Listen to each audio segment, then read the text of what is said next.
Dans cette vidéo, on va voir comment connecter le module Dropbox et le module HTTP avec Dropbox directement à N8N. La première étape, ça consiste donc à arriver sur dropbox.com/developer. Il faut évidemment avoir un compte gratuit sur Dropbox et vous pouvez ensuite créer des applications.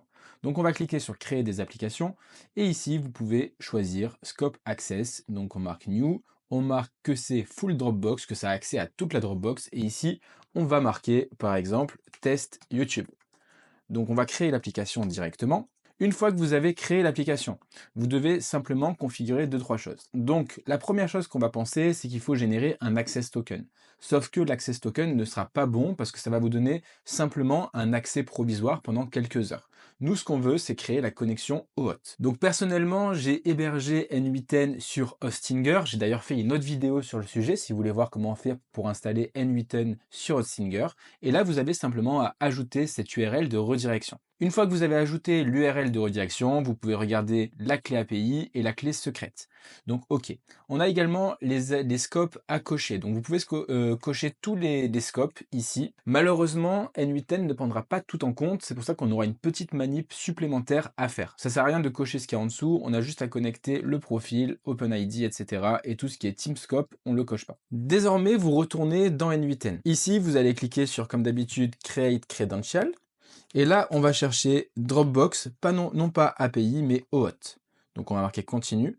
Là, on va rentrer du coup la redirection, donc c'est celle qu'on a marquée qui se mettra par défaut dans N8N. Et ici, vous avez simplement à prendre la clé API ici, tac, l'app secrète ici, et voilà. Donc là, vous avez connecté votre compte, vous marquez continuer, évidemment, autoriser, et tout s'est bien passé. Donc là, vous avez en gros 4 scopes qui ont été débloqués dans N8N. Ce qui fait qu'on va pouvoir upload, mais dans un autre cas d'usage, moi je voulais directement créer un lien de partage. Et là, ça ne va pas suffire, on va devoir créer une authentification particulière avec un credential particulier. Donc, comment on fait? On va faire exactement comme j'ai fait ici. Donc là, vous allez faire Create Credential, on va aller chercher OAuth directement 2. Donc là, on va se rendre ici, OAuth 2 API. Là, on va marquer Dropbox OAuth complet. Ici, on va aller marquer Authorization URL, à savoir autorise. L'access token, on va marquer celui-ci.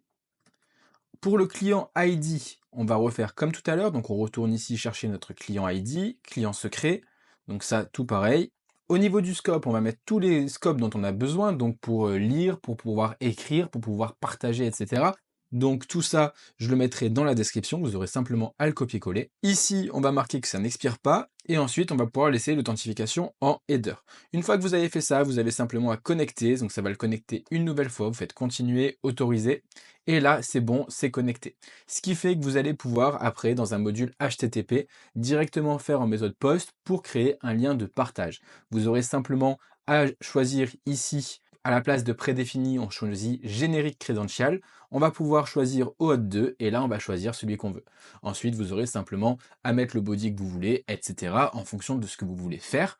Mais voilà comment connecter Dropbox de différentes manières en utilisant OAuth 2 et non pas la simple API. Si vous avez des questions, n'hésitez pas à les poser dans les commentaires, je répondrai à tout le monde. Je vous dis à très vite, c'était Romain. Ciao!